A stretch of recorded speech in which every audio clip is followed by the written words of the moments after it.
Good morning बच्चों। हम लोग रे ऑप्टिक्स का 2 चैप्टर पढ़ लिए। एक इंट्रोडक्शन जिसमें तमाम छोटी छोटी बातें आपको बताई गई थी, और दूसरा chapter refraction through plane surfaces भी हम लोगों ने पढ़ लिए हैं। अब हम आज रे ऑप्टिक्स का तीसरा चैप्टर स्टार्ट कर रहे हैं, प्रिज्म थियरी। और प्रिज्म थियरी छोटा सा चैप्टर है, लेकिन ये भी बड़ा महत्वपूर्ण चैप्टर है। इसके बाद तब लेंस थियरी हम लोग पढ़ेंगे। तो चैप्टर नंबर 3 कर लें। चैप्टर नंबर 3 हेडिंग डाल लो, prism theory.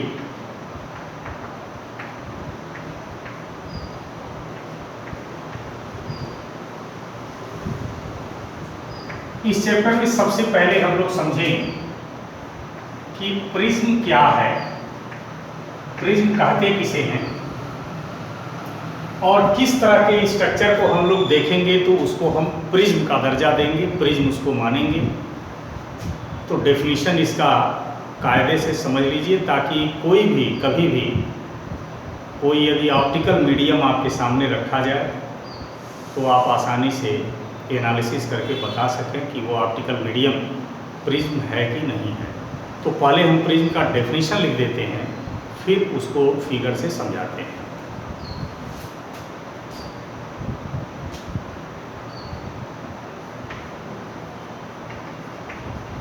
Prism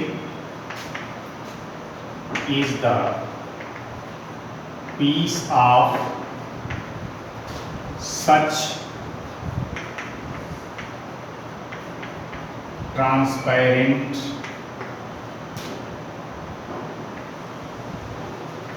and homogeneous material which is bounded by m surfaces such that the surface on which ray beam of light is incident and the surface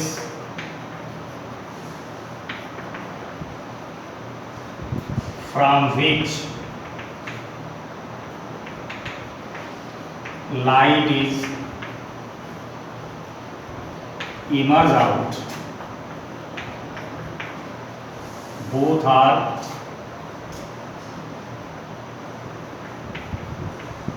plane and non-parallel।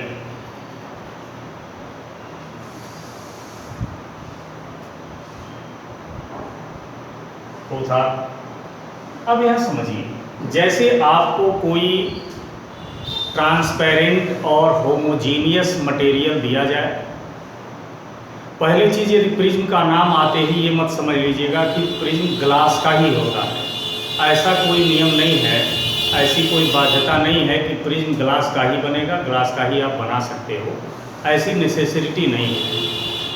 हाँ, ये बात ज़रूर है कि हम lab में जो prism use करते हैं वो ग्लास का ही प्रिज्म होता है, इसलिए जब प्रिज्म का नाम आता है तो हमारे दिमाग में ग्लास आ जाता है, लेकिन ऐसा है नहीं। कोई भी ट्रांसपेरेंट मटेरियल ले लीजिए, जो ट्रांसपेरेंट तो हो ही, होमोजीनियस भी हो। जैसे एयर भी ट्रांसपेरेंट और होमोजीनियस होता है, ऑयल भी ट्रांसपेरेंट और होमोजीनियस होता है, वाटर भी ट्रांसपेरेंट और होमोजीनियस होता है, ग्लिसरीन भी ट्रांसपेरेंट और होमोजीनियस होता है। तो तमाम ऐसे मीडियम हैं जो ट्रांसपेरेंट और होमोजीनियस होते हैं।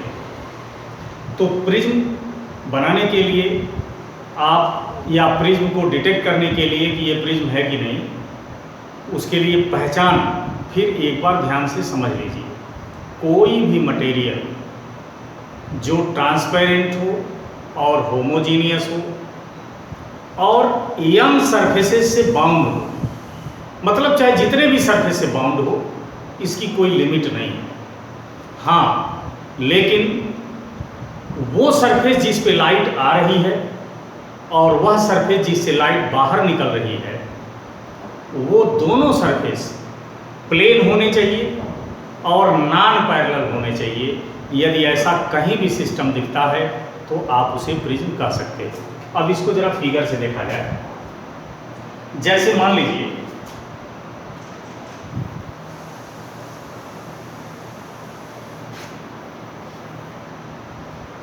हमने इस तरह का एक स्ट्रक्चर बनाया, ऐसे बना दिया, ऐसे, और इसके भीतर ये जो मटेरियल है ये ट्रांसपेरेंट है और होमोजीनियस है। ट्रांसपेरेंट एंड होमोजीनियस, यानी ये जो हमने डार्क किया है चाक से, ये एक ऐसा मटेरियल है जो ट्रांसपेरेंट भी है और होमोजीनियस है। और ये देखिए कितने सरफेस से बाउंड है, दिखाया गया A1 2 3 4 5 6 7, यानी ये जो ट्रांसपेरेंट और होमोजीनियस मटेरियल है ये कुल 7 सरफेसेस से बाउंड है, 7 सरफेसेस से बाउंड है। तो मैंने अभी बताया है कि प्रिज्म जो होमोजीनियस और ट्रांसपेरेंट मटेरियल है वह चाहे जितने सरफेस से बाउंड हो, उसकी लिमिट नहीं है। यहाँ पर हमने 7 सरफेस से बाउंड मीडियम दिखाया। ऐसा भी आपको मटेरियल या मीडियम मिल जाए जो 10 सरफेस से बाउंड हो, 20 सरफेस से बाउंड हो, 50 सरफेस से बाउंड हो, वो सब प्रिज्म की कैटेगरी में आ सकता है, बशर्ते प्रिज्म के डेफिनेशन या प्रिज्म के कंडीशन को यदि फॉलो करता है। तो प्रिज्म में जरूरी नहीं है कि इतने ही सरफेस हो, चाहे जितने सरफेस से बाउंड हो, इसकी कोई लिमिट नहीं है। तो यहाँ पर हमने फिलहाल 7 सरफेस से बाउंड एक ट्रांसपेरेंट और होमोजीनियस मटेरियल का पीस दिखाया है। अब मान लीजिए ये सरफेस, ये नाम रख दिया A B C D E F G। अब मान लीजिए हम AB सरफेस पर एक लाइट इंसिडेंट कर रहे हैं। अब वो लाइट सीधे तो जाएगी नहीं, क्योंकि यहाँ के बाद मीडियम चेंज हो रहा है, इसलिए मान लीजिए रे ने अपना पाथ चेंज कर दिया। अब फिर यहाँ से लाइट सीधे जाएगी नहीं, फिर यहाँ से पाथ चेंज कर दिया। यानी आप फिगर से देख रहे हो कि AB वह सरफेस है मटेरियल का जिस पे लाइट इंसिडेंट हो रही है, यानी ये इंसिडेंट रे है। तो AB वह सरफेस है जिस पे लाइट इंसिडेंट हो रही है, और AC वह सरफेस है जिससे लाइट इमर्ज आउट हो रही है, बाहर निकल रही है।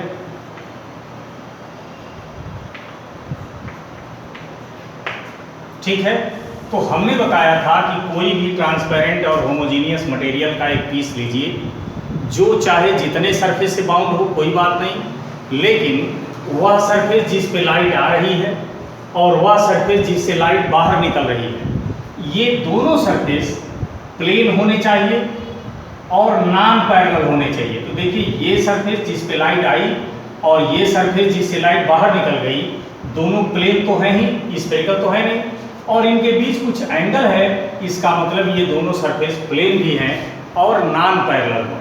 इसका मतलब कि प्रिज्म के लिए जो कंडीशन होने चाहिए, ये मटेरियल का पीस उन सभी कंडीशन को फॉलो कर रहा है, इसलिए इस पूरे मटेरियल के पीस को या इस सिस्टम को हम प्रिज्म कह सकते हैं।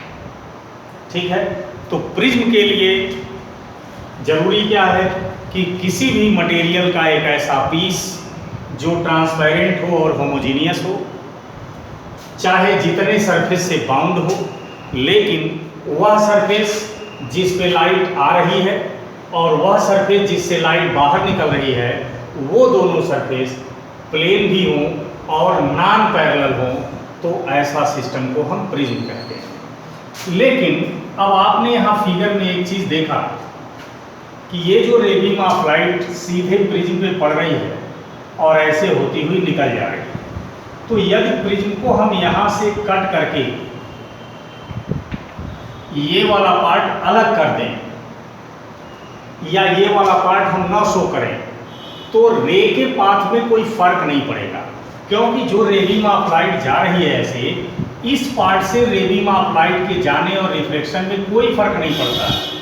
इसलिए आपने देखा होगा कि जहाँ भी किताबों में प्रिज्म बनाया जाता है तो प्रिज्म में केवल हम वो सरफेस दिखाते हैं जिस पे लाइट आ रही है, और वो सरफेस दिखाते हैं जिससे लाइट इमर्ज आउट हो रही है, बाहर निकल रही है। बाकी जिन सरफेस का रिफ्रैक्शन ऑफ लाइट में कोई रोल नहीं है, लाइट के रिफ्रैक्शन में उनका कोई योगदान नहीं है, उसको हम फिगर में नहीं दिखाते हैं। तो आपने देखा कि केवल इस सरफेस और इस सरफेस का रोल लाइट के रिफ्रैक्शन में है, बाकी इस पार्ट का कोई रोल रिफ्रैक्शन में नहीं है। इसलिए इसको अनावश्यक रूप से रे डायग्राम बनाते समय दिखाने की कोई ज़रूरत नहीं है। इसलिए जब भी आपको प्रिज्म बनाना हो तो आप केवल प्रिज्म का वही पार्ट दिखाइए फिगर में जिस पार्ट से रिफ्रैक्शन हो रहा है। तो चूंकि एक सरफेस AB और एक सरफेस AC केवल इसी दो से रिफ्रैक्शन हो रहा है, इसी दो का रिफ्रैक्शन में रोल है, इसलिए प्रिज्म दिखाना हो तो ये पूरा बंडल दिखाने की कोई ज़रूरत नहीं है। केवल उतना ही पार्ट प्रिज्म का दिखाइए जितने पार्ट से रिफ्रैक्शन हो रहा है। तो यदि इस पार्ट को हम इमेजिन करें, काट के निकाल दिए, तो जो बचा यही दो सरफेस बचे। अब इसी से रिफ्रैक्शन हो रहा है ABC, बाकी पार्ट हम कोई मतलब नहीं है, फिगर में दिखाने की जरूरत नहीं है। अब लाइट इस पे आई और इससे ऐसे होकर ऐसे इमर्ज आउट हो गई, ठीक है ना। तो ये एक प्रिज्म का फिगर, जब भी प्रिज्म से रिलेटेड रे डायग्राम बनाते हैं तो हम लोग यही फिगर दिखाते हैं, और यही फिगर आपको दिखाना भी चाहिए, क्योंकि केवल वही पार्ट दिखाना मस्ट है जिनसे रिफ्रैक्शन हो रहा है, प्रिज्म के बाकी पार्ट से कोई मतलब नहीं है। अब इसमें इसके परिचय से रिलेटेड कुछ बातें जान लीजिए आप।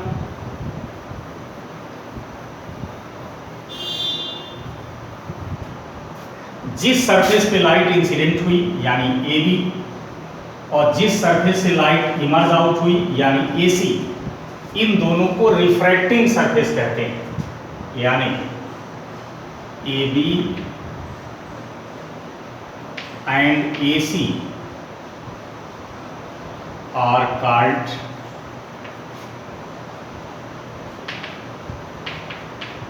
Refracting surfaces. यानी AB और AC को रिफ्रैक्टिंग सरफेसेस कहते हैं। किसको कहेंगे? जिस पे रे बीम ऑफ लाइट इंसिडेंट हो रही है और जिससे लाइट बाहर निकल रही है, उन दोनों सरफेसेस को हम रिफ्रैक्टिंग सरफेसेस कहते हैं।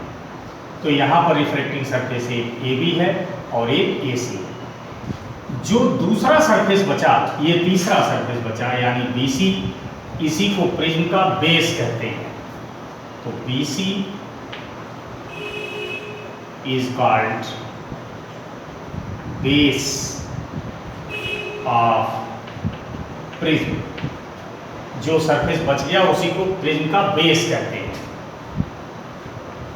तीसरा, ये जो दो रिफ्रैक्टिंग सरफेस हमने दिखाए हैं AB और AC, इनके बीच का जो एंगल होता है, रिफ्लेक्टिंग सरफेसेस के बीच का जो एंगल होता है, उसी को प्रिज्म एंगल कहते हैं। यानी angle A is called prism angle. ठीक है, तो ये प्रिज्म से रिलेटेड कुछ परिचय हो गए। तो समझ में आ गया होगा कि जिस पर रे बीम ऑफ लाइट इंसिडेंट होती है और जिससे बाहर निकलती है वो दोनों सरफेस रिफ्रैक्टिंग, तीसरा जो बचा वो बेस, और रिफ्रैक्टिंग सरफेस के बीच का एंगल प्रिज्म एंगल। अब मान लीजिए आपको यदि इस पर रे बीम ऑफ लाइट हम इंसिडेंट करें और लाइट ऐसे होकर बाहर निकल जाए, तो चूंकि इस पे लाइट इंसिडेंट हुई और इससे लाइट बाहर निकली, इसलिए ये दोनों रिफ्रैक्टिंग सरफेस हो जाएंगे, एक ये और एक ये बेस हो जाएगा, और रिफ्रैक्टिंग सरफेस के बीच का ये जो एंगल है इसको तब प्रिज्म एंगल कहेंगे। यदि मान लीजिए कोई लाइट ऐसे आ रही है, ऐसे होकर ऐसे निकल गई, तो ये रिफ्रैक्टिंग सरफेस हो जाएगा, ये रिफ्रैक्टिंग सरफेस हो जाएगा, ये बेस हो जाएगा और ये प्रिज्म एंगल हो जाएगा। तो ऐसा नहीं है कि प्रिज्म में फिक्स है कि यही प्रिज्म एंगल है, ऐसा नहीं है। बस इतना याद रखिएगा कि जिस सरफेस पे लाइट आई और जिससे बाहर गई वो दोनों रिफ्लेक्टिंग सरफेस हैं और उनके बीच के एंगल को प्रिज्म एंगल कहते हैं, और जो तीसरा सरफेस बचता है उसी को प्रिज्म का बेस कहते हैं। तो ये प्रिज्म से रिलेटेड परिचय है।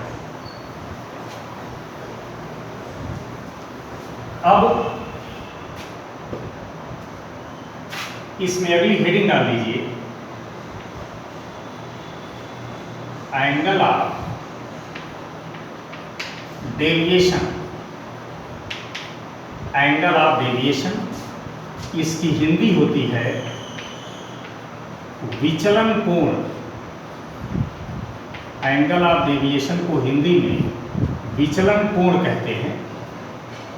तो एंगल ऑफ डेविएशन है क्या, और इससे रिलेटेड और भी बहुत सारी छोटी बातें कि ये एंगल ऑफ डेविएशन किस पर डिपेंड करता है, किस पर डिपेंड नहीं करता, कब एंगल ऑफ डेविएशन मिनिमम होगा, कब मैक्सिमम होगा, ये तमाम बातें आपको जाननी है।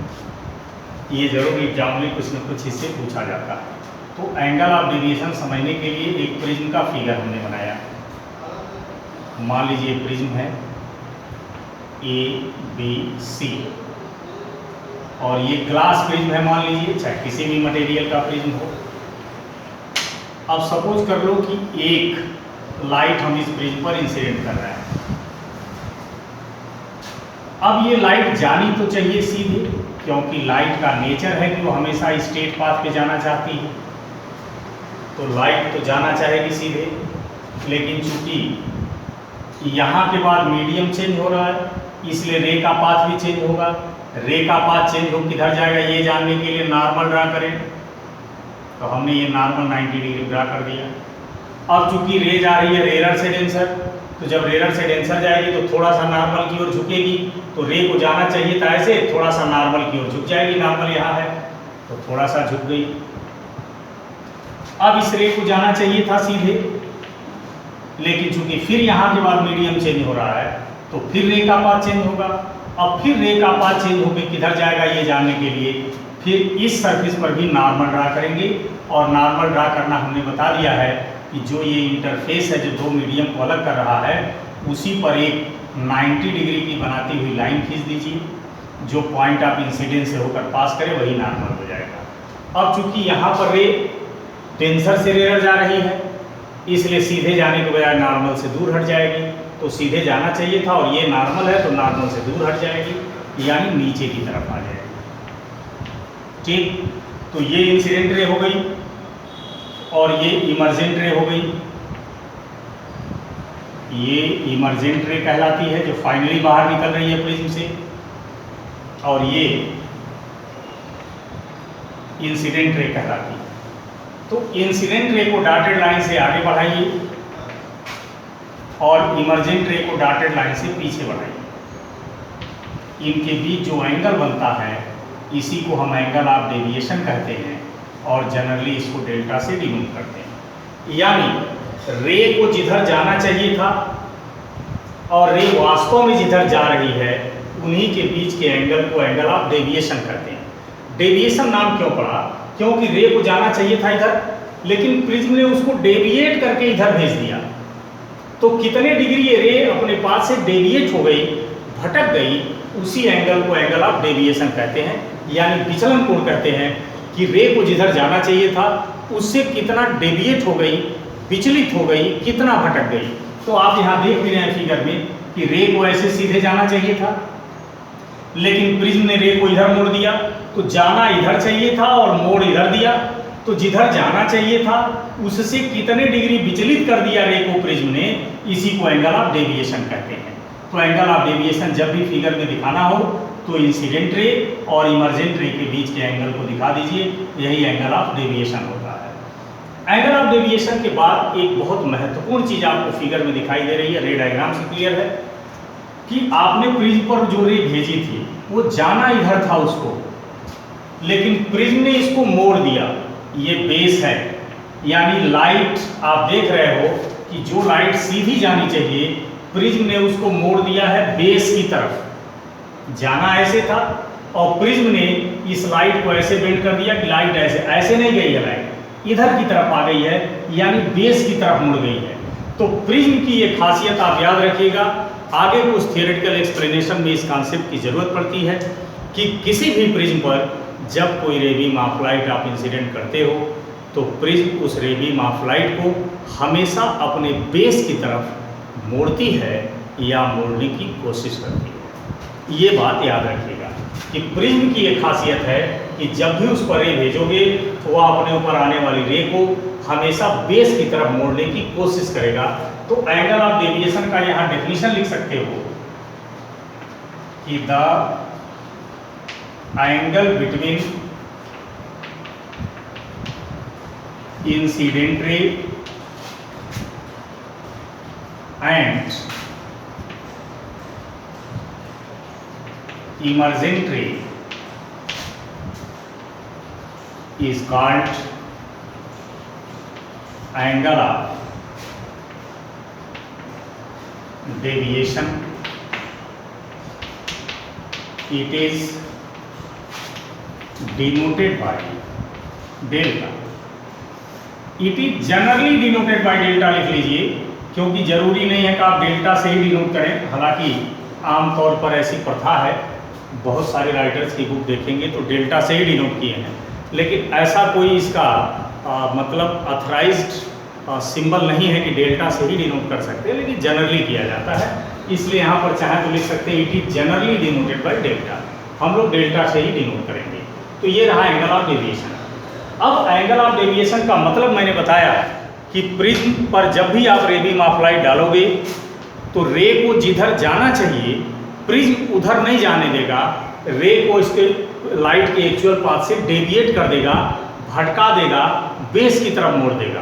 तो एक्चुअल पाथ से कितने डिग्री रे को प्रिज्म ने मोड़ दिया, विचलित कर दिया, इसी एंगल को एंगल ऑफ डेविएशन कहते हैं। अब ये एंगल ऑफ डेविएशन किन किन क्वांटिटीज पर डिपेंड करता है, कैसे डिपेंड करता है, इसको आगे देखिए।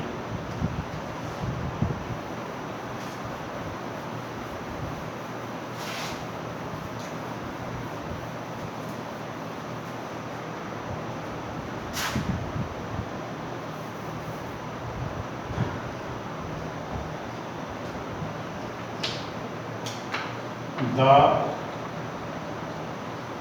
angle of deviation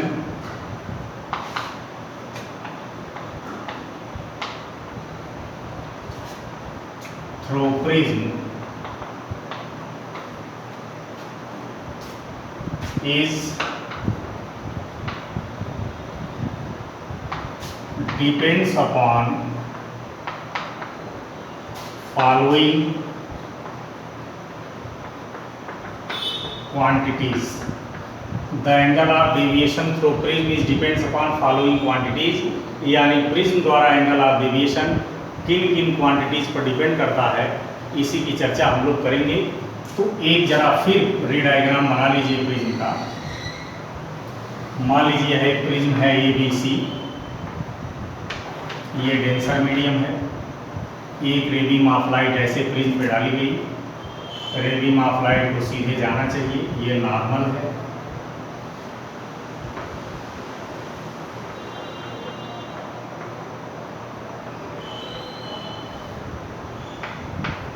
इमर्जेंट रे को पीछे बढ़ा दीजिए, इंसिडेंट रे को आगे बढ़ा दीजिए, जो एंगल बचता वही एंगल ऑफ डेविएशन। ये मान लीजिए एंगल ऑफ इंसिडेंस है, ये एंगल ऑफ रिफ्रैक्शन है, ये दूसरे सरफेस के लिए एंगल ऑफ इंसिडेंस है, ये दूसरे सरफेस के लिए एंगल ऑफ रिफ्लेक्शन है, और प्रिज्म जिस मटेरियल का है उसका रिफ्रैक्टिव इंडेक्स मान लीजिए म्यू है। ठीक है, तो यहाँ पर प्रिज्म ने रे को डेविएट कर दिया डेल्टा डी। अब ये डेविएशन कब ज़्यादा होगा कब कम होगा, ये किस पर एंगल ऑफ डेविएशन डिपेंड करता है, इसी को सिलसिलेवार तरीके से समझिए। तो सबसे पहला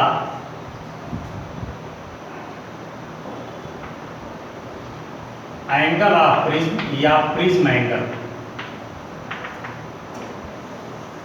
किसी भी प्रिज्म द्वारा जो एंगल ऑफ डेविएशन प्रोड्यूस किया जा रहा है रे के पाथ में, जो डेविएशन प्रोड्यूस किया जा रहा है वो डेविएशन डिपेंड करता है प्रिज्म एंगल पर। कैसे डिपेंड करता है?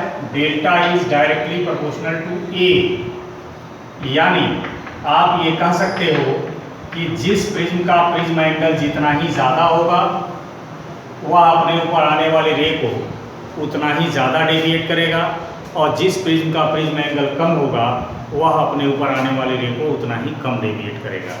तो यहाँ पर हेडिंग में आप खुद अपनी लैंग्वेज में लिख लीजिएगा कि due to increase the prism angle the angle of deviation through prism increases and due to decrease the prism angle the angle of deviation through prism decreases. यानी जिस प्रिज्म का प्रिज्म एंगल जितना ही ज़्यादा होगा वो अपने ऊपर आने वाली रे को उतना ही ज़्यादा डेविएट करेगा, और जिस प्रिज्म का एंगल कम होगा वह अपने ऊपर आने वाली रे को उतना ही कम डेविएट करेगा। यानी प्रिज्म द्वारा एंगल ऑफ डेविएशन पहली क्वांटिटी एंगल ऑफ प्रिज्म पर डिपेंड करता है, और कैसे डिपेंड करता है बता दिया। यानी प्रिज्म का प्रिज्म एंगल जितना ही ज़्यादा लोगे एंगल ऑफ डेविएशन उतना ही ज़्यादा होगा, प्रिज्म एंगल जितना कम लोगे एंगल ऑफ डेविएशन उतना ही कम होगा। दूसरा, refractive index. Refractive index of prism material, यानी एंगल ऑफ डेविएशन एक दूसरी क्वांटिटी पर भी डिपेंड करता है जिसे हम रिफ्रैक्टिव इंडेक्स कहते हैं। अब मान लीजिए आपने प्रिज्म लिया, अब ये प्रिज्म के मटेरियल का रिफ्रैक्टिव इंडेक्स जितना ही ज़्यादा होगा प्रिज्म द्वारा एंगल ऑफ डेविएशन उतना ही ज़्यादा होगा, और जिस प्रिज्म के मटेरियल का रिफ्रैक्टिव इंडेक्स जितना ही कम होगा एंगल ऑफ डेविएशन भी उतना ही कम होगा। मान लीजिए आपको हमने दो प्रिज्म दे दिए, एक प्रिज्म के मटेरियल का रिफ्रैक्टिव इंडेक्स ज़्यादा है और एक प्रिज्म के मटेरियल का रिफ्रैक्टिव इंडेक्स कम है। तो जिस प्रिज्म के मटेरियल का रिफ्रैक्टिव इंडेक्स ज़्यादा है उस पर जब लाइट इंसिडेंट करोगे तो वह अपने ऊपर इंसिडेंट होने वाली लाइट को ज़्यादा डेविएट करेगा, और जिस प्रिज्म के मटेरियल का रिफ्रैक्टिव इंडेक्स कम है उस पर जब लाइट इंसिडेंट करोगे तो वह अपने ऊपर आने वाली लाइट को कम डेविएट करेगा। यानी एंगल ऑफ डेविएशन एक दूसरी क्वांटिटी रिफ्रैक्टिव इंडेक्स पर भी डिपेंड करती है, और उसके भी लगभग डायरेक्टली प्रोपोर्शनल होती है। मटेरियल का रिफ्रैक्टिव इंडेक्स जितना ही ज़्यादा होगा डेविएशन उतना ही ज़्यादा होगा, प्रिज्म रे को उतना ही ज़्यादा डेविएट करेगी, और मटेरियल का रिफ्रैक्टिव इंडेक्स जितना ही कम होगा एंगल ऑफ डेविएशन भी उतना ही कम होगा। तीसरी क्वांटिटी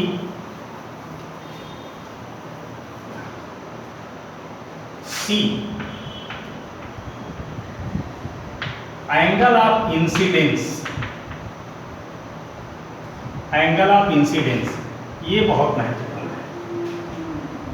है। एंगल ऑफ इंसिडेंस यानी ये जो एंगल ऑफ डेविएशन है डेल्टा, ये तो प्रिज्म एंगल पर डिपेंड किया बताया, refractive index of prism material पर डिपेंड किया ये भी बताया। अब ये एंगल ऑफ डेविएशन एक तीसरी क्वांटिटी पर भी डिपेंड करती है जिसको एंगल ऑफ इंसिडेंस कहते हैं। इस एंगल ऑफ इंसिडेंस को यदि आप चेंज करोगे, यानी लाइट को जितने डिग्री पर प्रिज्म पर भेज रहे हो, यदि इस एंगल आई को हम कंटिन्यूअस चेंज करते जाएं तो एंगल ऑफ डेविएशन भी चेंज होता जाएगा। इसका मतलब ये प्रैक्टिकल करके देखा गया है, और आप भी प्रैक्टिकल करके देख सकते हो लैब में कि आई की वैल्यू जितना ही चेंज करोगे एंगल ऑफ डेविएशन भी अपने आप चेंज होता जाएगा। तो जब आई को चेंज करने पर एंगल ऑफ डेविएशन चेंज हो रहा है तो इसका मतलब कि एंगल ऑफ डेविएशन सीधा डिपेंड कर रहा है आई पर। अब आई को बढ़ाने पर घटाने पर एंगल ऑफ डेविएशन बढ़ता है कि घटता है, यानी आई के चेंज करने पर एंगल ऑफ डेविएशन में कैसे चेंज होता है, इसको जानने के लिए पहले आई और डेल्टा के बीच एक ग्राफ खींचिए। ग्राफ से आपको स्पष्ट हो जाएगा कि एंगल ऑफ इंसिडेंस पर एंगल ऑफ डेविएशन डिपेंड कैसे कर रहा है। एंगल ऑफ डेविएशन को बढ़ाने घटाने पर ये बढ़ता है कि घटता है, ये ग्राफ से स्पष्ट हो जाएगा। और जो ग्राफ हम बनाने जा रहे हैं, यह ग्राफ आपको जब प्रैक्टिकल करेंगे आप लैब में, तो उस प्रैक्टिकल में ये ग्राफ खिंचवाया जाएगा आपसे। तो आप खुद इस प्रैक्टिकल में ग्राफ खींचोगे तो ग्राफ लैब में खिंचवाया जाएगा आपको जब आपका प्रैक्टिकल होगा सेकेंड ईयर का। तो यहाँ पर आई और डेल्टा के बीच पहले ग्राफ देखिए, फिर ग्राफ के बाद आपको समझ में आ जाएगा कि आई को कैसे चेंज करने पर डेल्टा कैसे चेंज हो रहा है। मान लीजिए हमने इस एक्सिस पर ले लिया एंगल ऑफ इंसिडेंस आई, और इस एक्सिस पर हमने ले लिया angle of deviation delta.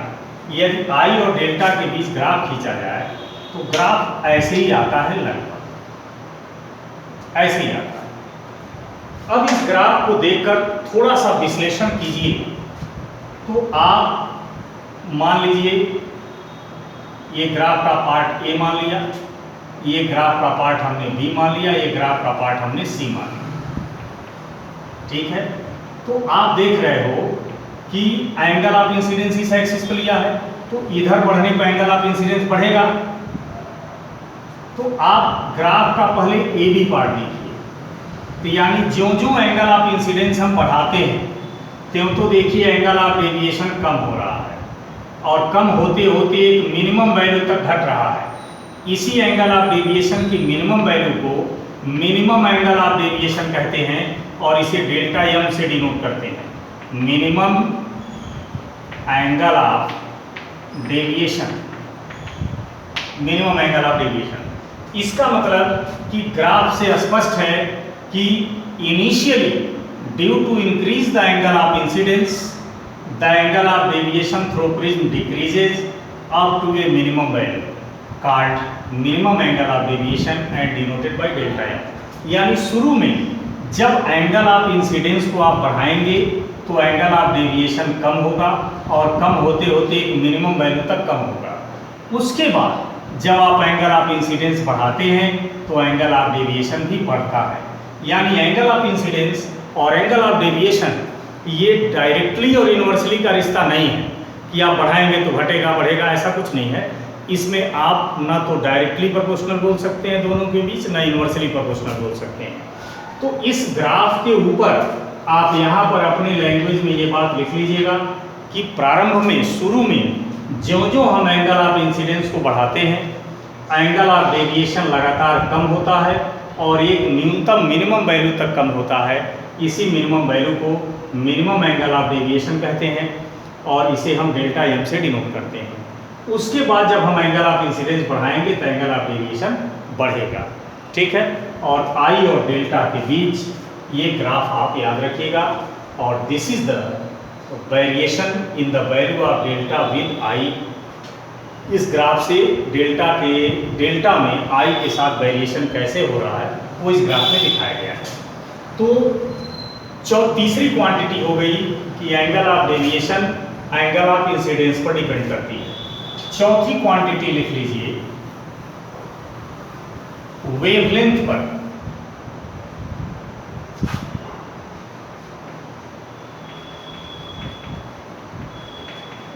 Wavelength of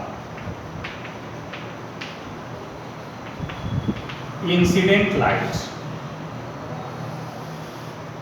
angle of deviation एक चौथी क्वांटिटी पर भी डिपेंड करता है, वेवलेंथ पर।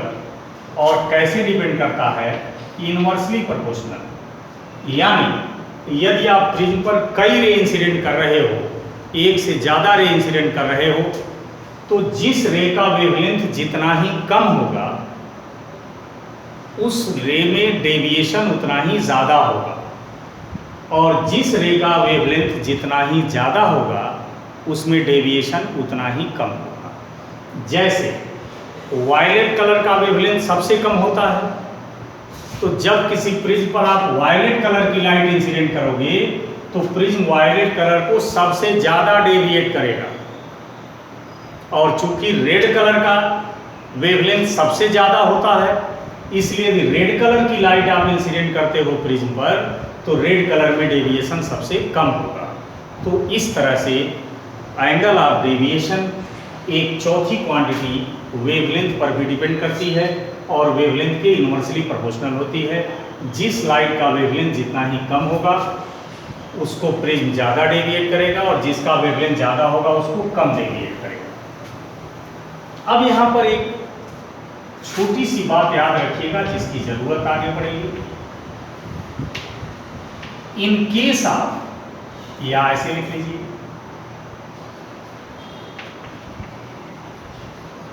the angle of deviation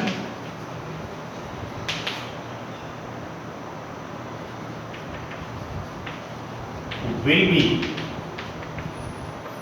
minimum if I is equal to I dash, R is equal to R dash। ये याद रखिएगा, यानी यदि इस एंगल की वैल्यू इस एंगल के इक्वल हो और इस एंगल की वैल्यू इस एंगल के इक्वल हो, यानी आई की वैल्यू आई डैश के इक्वल हो और आर की वैल्यू आर डैश के इक्वल हो, तो ये समझ लीजिए कि प्रिज्म द्वारा जो डेविएशन पैदा किया गया वो मिनिमम है। और जब डेविएशन मिनिमम हो जाएगा तब डेल्टा की जगह डेल्टा एम लिखा जाएगा। इसी का उल्टा कि प्रिज्म द्वारा एंगल ऑफ डेविएशन मिनिमम होगा यदि आई आई डैश के इक्वल हो जाए और आर आर डैश के इक्वल हो जाए। तो मान लीजिए आप कोई न्यूमेरिकल लगा रहे हो, उसे पूछ दिया कि बताओ डेविएशन मिनिमम है कि नहीं, तो उसके लिए सीधा सा तरीका है, आप वॉच कर लीजिए, देख लीजिए कि आई यदि आई डैश के बराबर है और आर आर डैश के बराबर है तो सीधा कह दीजिए कि प्रिज्म द्वारा डेविएशन मिनिमम है। ठीक है। या मान लीजिए यदि कोई न्यूमेरिकल आपको दिया गया और उस न्यूमेरिकल में ये कहा जा रहा है कि प्रिज्म द्वारा जो डेविएशन प्रोड्यूस किया गया वह मिनिमम है, तो प्रिज्म द्वारा किया गया डेविएशन मिनिमम है, इसका सीधा मतलब हुआ कि आई की वैल्यू आई डैश के इक्वल है, आर की वैल्यू आर डैश के। तो जब न्यूमेरिकल ही कहेगा, क्वेश्चन ही कहेगा, जब भी आप कोई न्यूमेरिकल लगाने जाइए और न्यूमेरिकल ही कह दे कि प्रिज्म द्वारा जो डेविएशन प्रोड्यूस किया गया है वो मिनिमम है, या न्यूमेरिकल में ऐसा कह दिया जाए कि prism is in minimum deviation condition, तो जब क्वेश्चन में ही कह दिया गया कि प्रिज्म द्वारा डेविएशन मिनिमम है तो आप खुद समझ जाइए इसका मतलब आई आई डैश के इक्वल है और आर आर डैश के इक्वल है।